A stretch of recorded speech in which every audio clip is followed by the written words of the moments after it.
السلام عليكم ورحمة الله وبركاته. نحمده ونصلي على رسوله الكريم، أما بعد، فأعوذ بالله من الشيطان الرجيم. بسم الله الرحمن الرحيم. وقل جاء الحق وزهق الباطل إن الباطل كان زهوقا. অন্তর্জালের জামে মোহাম্মদ ইসলামিয়া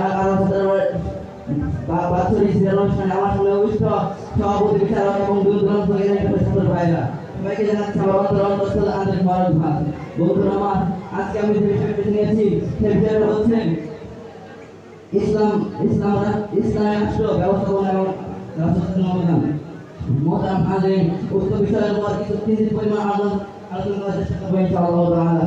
মোহতারাম হাজিরিন, আল্লাহ রাসূলের ব্যবস্থাপনা এমন ছিল যে ব্যবস্থাপনায় তার নিজের হাশিমি বংশের একজন মহিলা যদি চুরি করতো তখন হয়তো অনেক সমাজ করতে গিয়েছিল,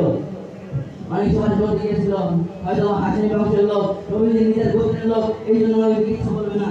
অথচ মুসলমান আল্লাহ রাসূল বলেন যে যদি আমার নিজের মেয়ের ফাতিমা হতো তাহলে আমি তার হাত কাটিয়ে দিতে পারতাম না। কিন্তু মুসলমান আজকে বড় আফসোসের বলতে হয়, আজকে আমাদের রাষ্ট্র ব্যবস্থা তার জন্য উল্টো হয়ে গিয়েছে। মুসলমান ভাইরা আমার, আজকে আমাদের রাষ্ট্র ব্যবস্থা উল্টো হয়ে গিয়েছে।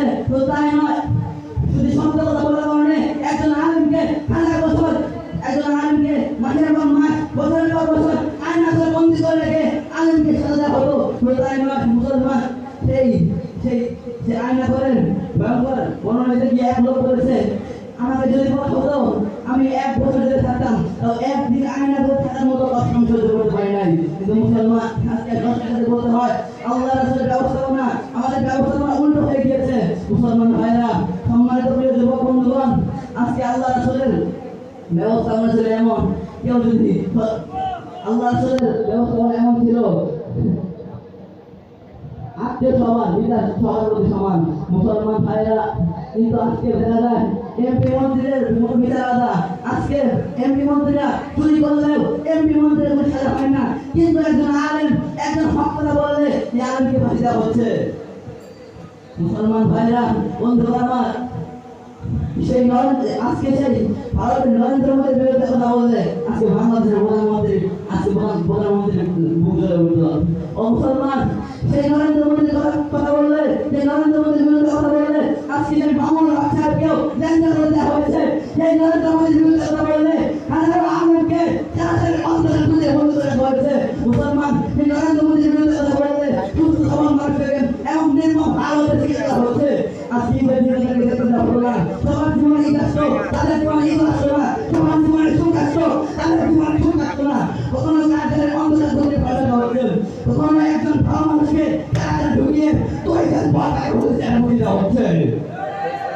আসলে মুসলমান বন্ধুগণ আমার, আমরা বলতে চাই ওই আগামী রাষ্ট্র যুগ, ওই আগামী সরকার আমাদেরকে এই জায়গায় শিখাইতে হবে। ছাত্র সমাজ যেভাবে 2024 সালে কোন আন্দোলনে আবু সাইদ ভাই নিজের পুরের সামনে বুক পেয়ে দিয়েছিল, শহীদ মুক্ত ভাই পানি বলে নিজের জীবন ফিরে দিতে হিসাব করে নাই। মুসলমান, আমি বলতে চাই ছাত্র সমাজ যেমন 2024 সালে সেই সরকারের প্রদান করিয়েছে, সেই 15 বছরের ক্ষমতা 45 মিনিটে প্রদান করে দিয়েছে। আমি বলতে চাই তোমরা যদি আগামী সমাধান করো, তোমাদের মতো 5 টাকা সরকারকে 5 মিনিট আমার পেশ করতে হবে। সর্বশেষ আমি বলতে চাই মুসলমান, এই জন্য আগামী যেই সরকার আসবে তার আসল প্রধান আমাদের জনাব মুহাম্মদ রাসূলুল্লাহ মোহতারাম হাজির। এই জন্য বলতে চাই সবাই, এই জন্য বলতে চাই আল্লাহ তাআলা চাইলেও ইজ্জত দিতে পারেন, আল্লাহ তাআলা চাইলে সম্মানিত করতে পারেন। ওয়াত আইজুমান তাশা ওয়াত যিল্লুমান তাশা। আল্লাহ বলেন আমি চাইলে সম্মান দিব, আমি চাইলেই তোর সম্মান দিতে পারি, আর যদি না চাই জুতা পিটা করে বাংলা শুনতে পারি। আল্লাহ তাআলা আমাদের সবাইকে